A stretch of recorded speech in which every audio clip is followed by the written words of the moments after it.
பாரத பூமியுடைய எல்லையில் இருக்கக்கூடிய கடைசி வில்லேஜ். பத்ரிகாசிரமம் தாண்டி இருக்கக்கூடிய ஒரு கிராமம், ஒரு சின்ன கிராமம். இந்த இடத்துல தான் மகாகணபதி அழகாக உக்காந்துண்டு மகாபாரதம் எழுதுகிறார். சரஸ்வதி நதிக்கரை இது. இந்த இடத்துல உக்காந்து எழுதுகிறார் வேதவியாசர். வேதத்தெல்லாம் நாளாக பிரிச்சுட்டார்.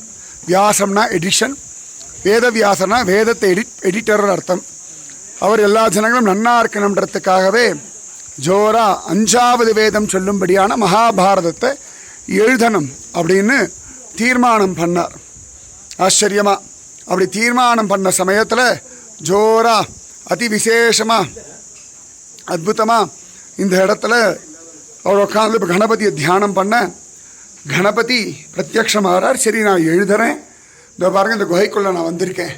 இவ்வளோதான் அந்த குகை. இந்த குகையில் ஒரு கோவில் மாதிரி இப்படி கட்டியிருக்கா. நான் எழுதுறேன், ஆனால் நான் எழுதும்பொழுது நிறுத்த மாட்டேன். நீங்கள் சொல்லிகிட்டே இருக்கணும்.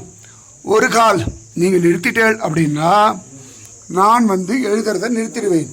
அதனால் கேப் விடாமல் நீங்கள் சொல்லணும் அப்படின்னு விட்டார்.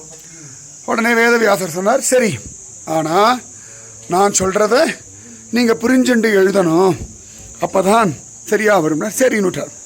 எங்கெல்லாம் வேதவியாசருக்கு யோசிக்கிறதுக்கு சமயம் வேணுமோ அந்த இடத்துலலாம் ஆச்சரியமாக அவர் ஜோரா கஷ்டமான பிரயோகங்களெல்லாம் பதப்பிரயோகங்களை கொடுத்துருவார். அப்போ மகாகணபதி யோசிப்பார்.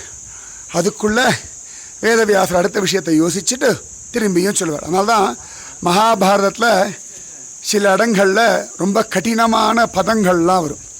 அதே மாதிரி ஆச்சரியமாக வேதவியாசர் எப்பெல்லாம் ஜோரா அவருக்கு சந்தியாவந்தனம்லாம் பண்ணணுமோ அந்த சமயத்தில் அற்புதமாக கடினமான பதங்களை சொல்லிட்டு போயிடுவார்.